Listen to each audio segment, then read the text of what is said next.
Shalom anak-anak Tuhan, perkenalkan nama saya Niva Paulina, dan hari ini saya akan sharing mengenai materi kepemimpinan hamba. Baik, sebelum berbicara mengenai pelayanan, mari kita renungkan, apa sih itu hamba? Ya, hamba adalah seseorang yang mau melayani orang lain. Lantas, mengapa kita melayani? Nah, kita melayani karena kita mengasihi orang itu. Jadi ketika kita mengasihi orang, maka kita akan eh, suka hati untuk melayani orang itu. Next, bagaimana untuk dipakai Tuhan secara efektif? Ini maksudnya bagaimana kita bisa melayani Tuhan, sebagaimana Tuhan telah melayani kita. Yang pertama, ada Man of Prayer dari Kisah Para Rasul 3 ayat 1. Mari kita bacakan isinya terlebih dahulu. Pada suatu hari menjelang waktu sembahyang, yaitu pukul 3 petang, naiklah Petrus dan Yohanes ke bait Allah. Nah, Alkitab ini saja sudah mengenalkan contoh dari men of prayer, berdoa. Clue yang pertama adalah orang yang suka berdoa. Jadi untuk melayani Tuhan, kita perlu menjadi seseorang yang suka berdoa. Orang yang dipakai Tuhan adalah orang yang punya kontak dengan dia. Jadi sebelum kita berpikir untuk melayani Tuhan, kita harus sudah punya hubungan sendiri sama Tuhan. Kita harus punya waktu sendiri untuk berdoa kepada Tuhan, supaya Tuhan dapat menunjukkan bagaimana langkah-langkah untuk dapat melayani Tuhan. Next itu Man of Faith dari Kisah Para Rasul 3 ayat 6. Mari kita bacakan dulu. Tetapi Petrus berkata, emas dan perak tidak ada padaku, tetapi apa yang kupunyai kuberikan kepadamu. Demi nama Yesus Kristus, orang Nazaret itu berjalanlah. Nah, diperlukan iman yang sangat besar untuk melayani orang-orang. Terlebih saat kita menemukan kondisi yang tidak mungkin secara pikiran manusia. Padahal bukan kemampuan kita, namun kemampuan Tuhan yang menyelesaikan segalanya. Masalah utama bukan kesulitan, tetapi iman. Jadi, untuk melayani Tuhan yang perlu kita tanamkan dalam diri kita adalah iman terlebih dahulu. Karena percuma kalau kita melayani Tuhan, kita melakukan semua yang Tuhan perintahkan, tapi iman kita tidak kepada Tuhan. Kita melakukan hanya mungkin untuk dilihat orang lain, atau karena ingin terlihat baiklah misalnya. Itu semua tidak berguna kalau iman kita tidak kepada Tuhan. Oke. Yang ketiga adalah man of word. Orang yang menggunakan firman-Nya lah yang dia dipakai Tuhan secara efektif.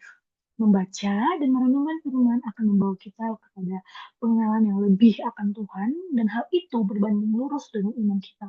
Semakin kita mengenal Dia, semakin kita akan beriman kepadanya. Dengan membaca firman Tuhan, kita jadi tahu nih apa yang Tuhan inginkan, sehingga kita dapat melayani Tuhan melalui apa yang Tuhan inginkan. Okay, next.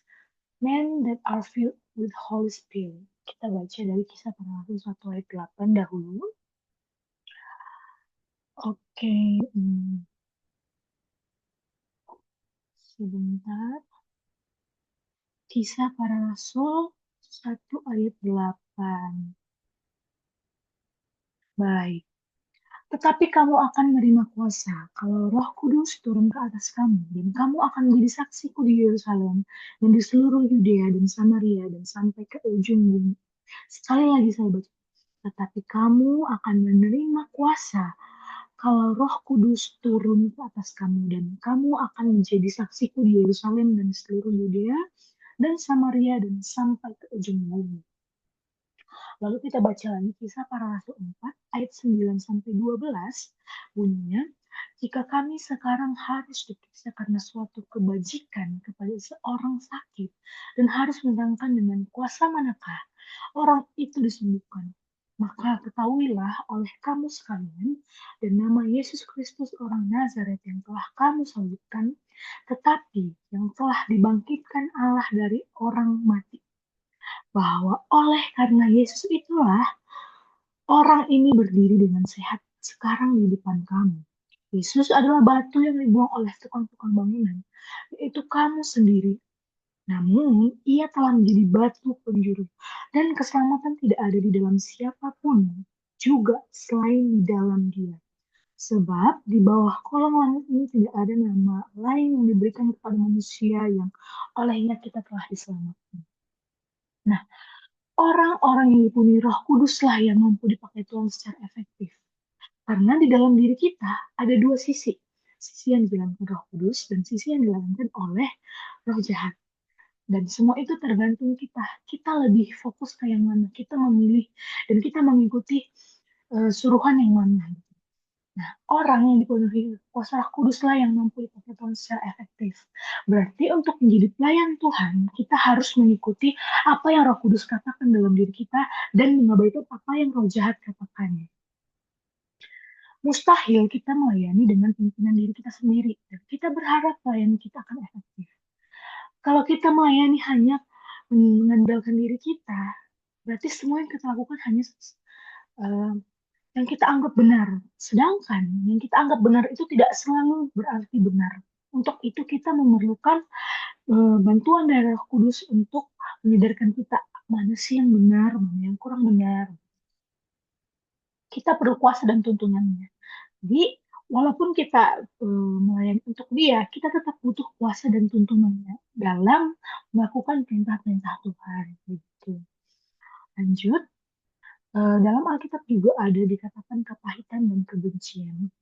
Kain merupakan tokoh pertama yang berpaling dari kasih Allah melalui kepahitan, kemarahan, dan kebencian. Teman-teman tahu nggak kisah Kain? Jadi aku akan sharing kisah Kain sesuai dengan pengetahuan aku. Jadi Kain ini adalah ada anaknya Adam dan Hawa. Kain ini mempunyai saudara namanya Habel. Nah, Kain dan Habel ini memberikan persembahan kepada Tuhan. Namun, karena Tuhan lebih mengindahkan persembahannya Habel, maka Kain murka. Dia marah, kenapa aku tidak diindahkan? Nah, ini menimbulkan sifat kemunafikan, iri, dan cemburu, dan kemarahan.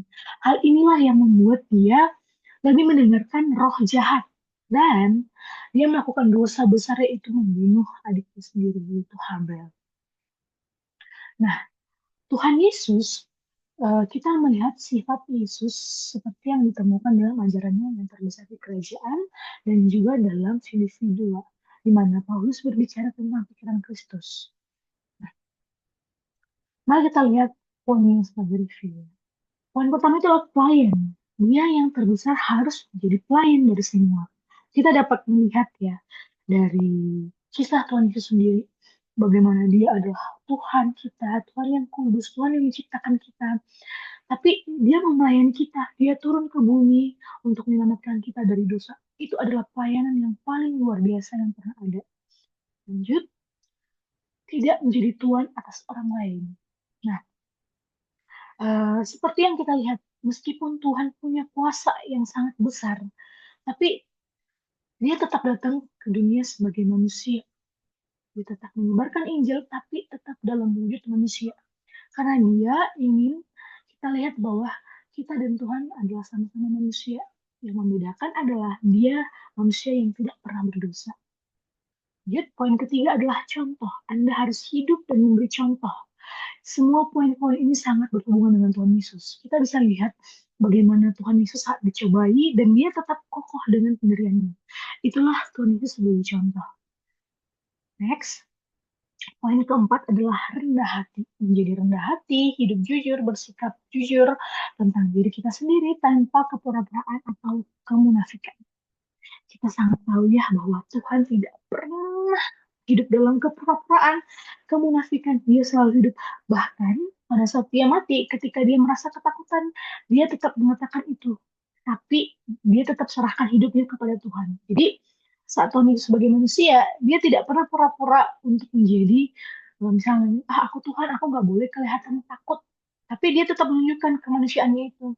Itu adalah contoh dari kejujuran Tuhan Yesus dan hidup tanpa kepura-puraan. Next.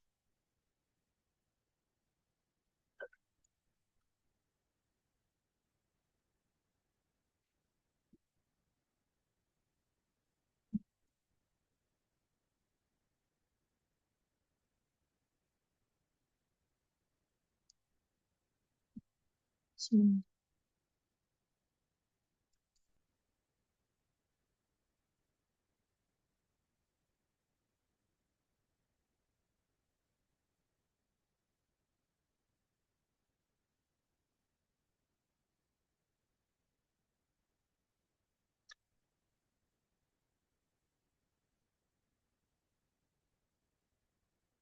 Oke, next itu adalah sebagai seorang anak. Sebagai seorang anak rendah hati, seorang anak tidak dapat menipu dan tidak dapat mengancam. Kita lihat Tuhan Yesus pernah menjadi anak dari Maria dan Yusuf. Nah, dari semua kisah kita Tuhan yang pernah kita dengar, apakah kita pernah mendengar Tuhan menipu atau mengancam, meskipun dia punya kuasa dalam mengancam, tapi dia tidak pernah melakukan itu, dan itulah yang dapat kita jadikan contoh dalam hidup. Meskipun kita punya kuasa yang lebih tinggi dari orang lain, kita tidak boleh menembus orang lain dengan cara menipu, apalagi mengancam.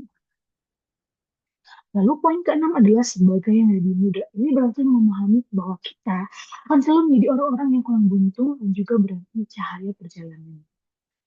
Nah, dari sini kita melihat bahwa akan selalu ada orang-orang yang kurang beruntung. Untuk itu, kita dapat berperan sebagai orang yang membantu orang lain. Poin ketujuh dan kedelapan, yang terakhir dan yang terkecil tentu saja sangat mirip, dan itu melengkapi kedelapan bagian ajaran terbesar di kerajaan. Nah, dalam sebuah kekuasaan akan ada selalu yang terakhir dan terkecil. Itulah katanya bagian dari terbesar dari kerajaan. Jadi, poin kesembilan adalah tidak ada paksaan. Yesus tidak memaksa kita. Dia memberikan kita bebas membuat pilihan yang tepat. Seperti yang tadi sudah saya sampaikan bahwa dalam diri kita terdapat dua sisi.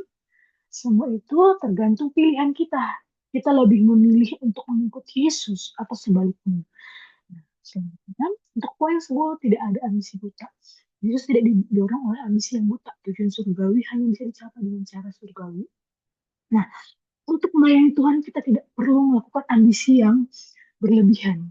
Cukup dengan melakukan perintah-perintah Tuhan sesuai dengan cara yang Tuhan sampaikan. Tidak perlu aku harus lebih bagus dari orang lain dalam pelayanan, aku harus lebih ini, aku harus lebih itu, tidak perlu.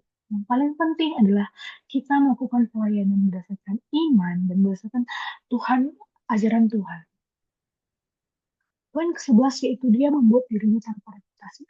Dalam Filipi 2 ayat 8, tetapi ia membuat dirinya tanpa reputasi, mengambil bentuk hamba dan dalang dalam rupa manusia, dan ditemukan dalam penampilan manusia.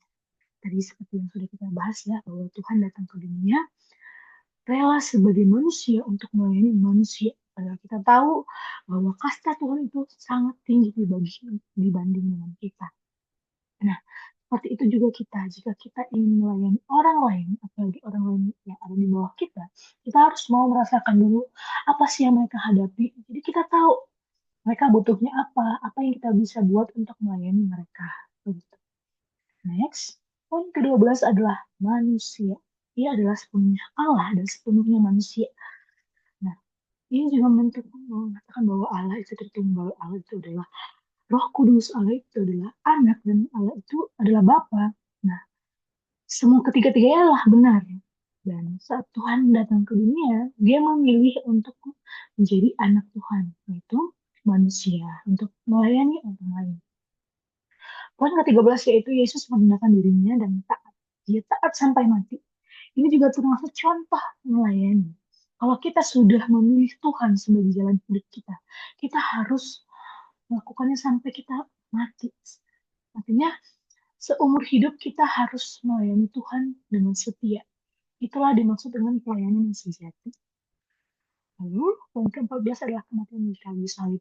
Ini adalah contoh melayani manusia yang mungkin kalau di hidup kita sekarang akan cukup mustahil untuk orang melakukan ini demi menghapus dosa orang lain gitu ya. Nah, ini adalah pelayanan yang sangat-sangat luar biasa. Kita sebagai manusia tidak akan mampu untuk membalas yang satu ini. Namun yang dapat kita lakukan adalah kita dapat melayani orang lain sebagaimana Tuhan ajarkan kepada kita. Kita tidak perlu harus mengalami kematian di kayu salib. Tapi cukup dengan misalnya kita melihat ada orang sekitar kita nih membutuhkan bantuan. Kita kita bantu dia tanpa kita pedulikan apakah dia teman kita ataupun tidak, apakah kita kenal atau tidak. Ini sudah menjadi salah satu contoh melayani. Ke-14 poin yang telah kita lewati ini bukan hanya sifat Yesus, tetapi juga pasti menjadi sifat watak. Karena Yesus berkata, apabila kamu melihat aku, kamu telah melihat Bapa. Dan Yesus yang datang dan berjalan dalam daging juga mengalami dan menjalani sifat Bapanya ini. Dia taat kepada ini. Dia benar-benar taat pada sifat Bapa, bahkan pada titik kematian di kayu salib. Nah, tadi itu ada 14 poin sifat-sifat Yesus. Kita tidak bisa melakukannya sama persis, tapi kita bisa melakukannya dengan hal-hal yang mampu kita lakukan dalam kehidupan sehari-hari. Lalu, kita masuk ke materi hamba yang menjuta. Mari kita buka pada Yesaya 53, sebentar. Yesaya 53 ayat 49. Oh, Yesaya. Siapakah yang percaya kepada berita yang kami dengar dan kepada siapakah tangan kekuasaan Tuhan dinyatakan? Sebagai taruk, ia tumbuh di hadapan Tuhan dan sebagai tuhanas dari tanah kering. Ia tidak tampan, senaknya pun tidak ada sehingga kita memandang dia dan rupa pun sing dan rupa pun tidak sehingga kita menginginkannya. Karena ayatnya cukup panjang, nanti teman-teman boleh baca sendiri di rumah. Kita lanjutkan dalam Yesaya 52 ayat 13 sampai 15. Baik, hamba Tuhan yang menderita. Sesungguhnya hambaku akan berhasil, ia akan ditinggikan, disanjung dan dimuliakan. Seperti banyak orang tertegun melihat dia, begitu buruk rupanya bukan seperti manusia lagi, dan tampaknya bukan seperti anak manusia lagi. Demikianlah ia akan membuat tercengang banyak bangsa. Raja-raja akan menutupkan mulutnya melihat dia. Sebab apa yang tidak diceritakan kepada mereka akan mereka lihat, dan apa yang mereka tidak dengar akan mereka pahami. Yesaya menunjuk kepada hamba yang menderita, dan ketika Mesias datang, dia akan datang dalam kerendahan hati. Dikatakan bahwa dia akan menderita dengan mengerikan dan ditolak oleh banyak orang. Dalam menjadi hamba, dalam melayani, tidak selalu jalan akan menjadi lurus, tidak akan selalu jalan menjadi rata. Seperti yang kita lihat sendiri, ketika Tuhan sudah merendahkan diri menjadi manusia dan datang ke bumi, apa yang dialami? Dia mengalami banyak sekali penolakan, banyak sekali hinaan, dan bahkan sampai disalibkan. Itu semua bentuk-bentuk dari melayani. Karena dalam melayani Tuhan kita tidak akan menerima hidup yang selalu bahagia. Kita akan selalu mendapatkan hal-hal yang membuat kita sakit. Namun Tuhan mengajarkan kepada kita, meskipun dalam perjalanan melayani kita mengalami banyak penderitaan, yang perlu kita lakukan hanyalah berserah kepada Tuhan dan tetap setia sampai akhir hayat kita. Lanjut, anjuran kedewasaan. Kalau Fahri melakukan penelitian tentang anjuran kedewasaan, semua orang pasti tidak suka dikritik. Tetapi sebagai orang Kristen, ia belajar tentang kritikan. Kita harus membiarkan orang-orang dalam hidup kita berkata dengan jujur. Seperti he nafas Anda bau. Wah, ini lanjut. Kita berkata dengan Amsal 27 ayat 6, seorang teman akan menyakiti Anda. Tetapi teman sejati adalah orang yang cinta Anda dan mengatakan yang sebenarnya. Jadi dalam berteman, saya biasa menemukan dua macam teman. Ada teman yang selalu mendukung kita meskipun kita salah, dan ada teman yang mungkin kita merasa kesal. Kenapa sih dia harus terus repot gitu ya? Padahal kenapa dia nggak bisa dukung aja gitu? Nah, sebenarnya dari dua jenis teman ini yang paling baik adalah teman yang mengingatkan kita. Meskipun kesannya mereka repot dan segala macam, tapi percayalah, orang yang membiarkan Anda melakukan kejahatan, bahkan mendukungnya adalah orang yang ingin Anda hidup dalam kesesatan. Tetapi orang yang menasehati Anda dalam kesalahan Anda adalah orang yang ingin melihat Anda jauh lebih baik. Bila kita membiarkan tujuan Allah dilakukan dalam hidup kita, kita tidak lagi harus percaya kepada daging. Tapi Tuhan memiliki pintu terbuka untuk Anda, dan yang harus Anda lakukan adalah mempercayai Dia. Dan berkata, Tuhan, saya tidak mempercayai siapapun, Aba, Bapa. Dan dengan mengerang Anda tunduk kepada yang mulia, karena segala sesuatu bekerja untuk kebaikan bagi mereka yang mengasihi Allah dan dipanggil dari Allah. Lanjut. Beralih ke Galatia 5 ayat 16, ini adalah bagian kedua dari anjuran untuk maturitas. Mereka yang berjalan dalam daging melakukan diri mereka sendiri dalam daging, dan pikiran duniawi tidak tunduk kepada Tuhan. Pikiran manusia, kedagingan, ataupun pikiran duniawi tidak menghormati hal-hal dari Tuhan. Dan ada permusuhan antara pikiran daging dan Tuhan. Mereka tidak berkomunikasi karena dagingnya mengalahkan mereka. Dan saya harap Anda akan menemukan resep itu untuk hidup Anda. Jika Tuhan telah mengesankan hatimu hari ini, pujilah Tuhan. Jangan berjalan keluar dan mengeluh bahwa Anda datang ke gereja dan sekarang Anda semua dihukum. Itu bagus dan itu luar biasa. Bukankah indah bila Tuhan menegur dan menasihati kalian lebih baik ditemukan oleh Tuhan daripada ditemukan oleh manusia. Manusia tidak tahu bagaimana memaafkan, tetapi Tuhan melakukannya. Manusia tidak tahu bagaimana merawat kita dan memberikan kita kebersihan mental, tetapi Tuhan melakukannya. Jadi Tuhan itu adalah melengkapi dan melindungi.